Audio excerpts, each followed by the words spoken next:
The Guardian / Chapter 4. Historical fiction inspired by Malta's past. All characters and dialogue are invented for storytelling. Welcome to The Guardian, Il-Hares, Il-Hares. I have watched countless lovers meet in secret. Centuries turned after the Norman change, and the sea kept bringing new masters. On a hillside outside Medina, beneath a lone carob tree, Giuseppe Cumbo waited for Rosina, the daughter of the city hospital overseer. Giuseppe was 17, the son of Salvatore Cumbo, Malta's most feared corsair. Rosina was 16, already learning to heal. Her father watched her closely. The Cumbo name, he said, brought danger. Giuseppe promised her a life without hiding. Kisses under stars. Promises easily made. Change sails toward them. In 1530 AD, the change arrived. Ships entered Grand Harbor bearing the 8-pointed cross of the Knights Hospitaller of St. John. Driven from Rhodes, they had been granted Malta by Emperor Charles V. Salvatore watched from the harbor wall and saw rivals.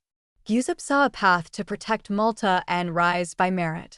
In the old governor's palace, Grand Master Lyle Adam accepted the islands in ceremony and fine words about duty. The ceremony did not ask the Maltese what they wanted. Salvatore muttered that it was theft dressed as tradition. Giuseppe, serving as a translator, warned him to stay quiet. Among the crowd was Tony Bahada, a young fisherman known for swimming and for knowing every cove. Raids had scarred the coast, and Tony wanted allies who would defend, not just profit. Giuseppe approached him after the ceremony. They spoke plainly, as men of the sea do when storms are possible. Crosses and swords arrive. Reluctant island bows its head. New masters, old home. The knights began remaking Malta into a fortress. Fort St. Angelo was reinforced first. There Giuseppe met François de Brienne, a young French knight, still learning what the order demanded. Giuseppe's languages helped, but his real gift was defense planning. François respected him. François also noticed the problem Giuseppe carried in silence: Rosina. Her father blocked meetings, but the Knights Hospital offered a doorway. If Rosina worked there, messages could pass. So a knight sworn to celibacy became the courier for forbidden love. Years moved. Walls rose. Giuseppe climbed the militia ranks.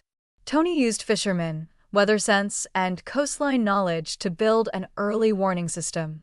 Rosina learned advanced methods from the order's physicians and returned to her people with steadier hands. Giuseppe's rise deepened the rift with Salvatore. Salvatore believed raids built power. Giuseppe believed fortifications saved lives. Their arguments were really about Malta's future. One vision took from the sea. The other prepared to endure what the sea would bring. Fortress walls rising. Stone by stone, the island changes. Knights remake their home. 24 years passed. By 1564 AD, La Valette was Grand Master, certain the Ottoman fleet would come. Giuseppe was 46, captain of the Maltese militia, with Tony as lieutenant. Salvatore was believed dead, lost on a raid 5 years earlier. Giuseppe and Rosina had married in 1545 after her father's death removed the last barrier. Rosina now ran an infirmary in Birgu, across the harbor from Fort St. Angelo. One evening, Giuseppe returned to find Rosina training local women to treat wounds. She taught fast, practical care. Giuseppe brought rumors from the east, ships gathering in Constantinople. Rosina answered without drama. Then we have winter to prepare. In August 1564, an unexpected storm tore across Malta's waters. Tony was at the helm of a scouting boat, and Giuseppe joined him for a rare day away from maps and councils. Lightning struck close. The mast cracked. The next strike felt certain. Lightning troubles me. It touches something old in my awareness.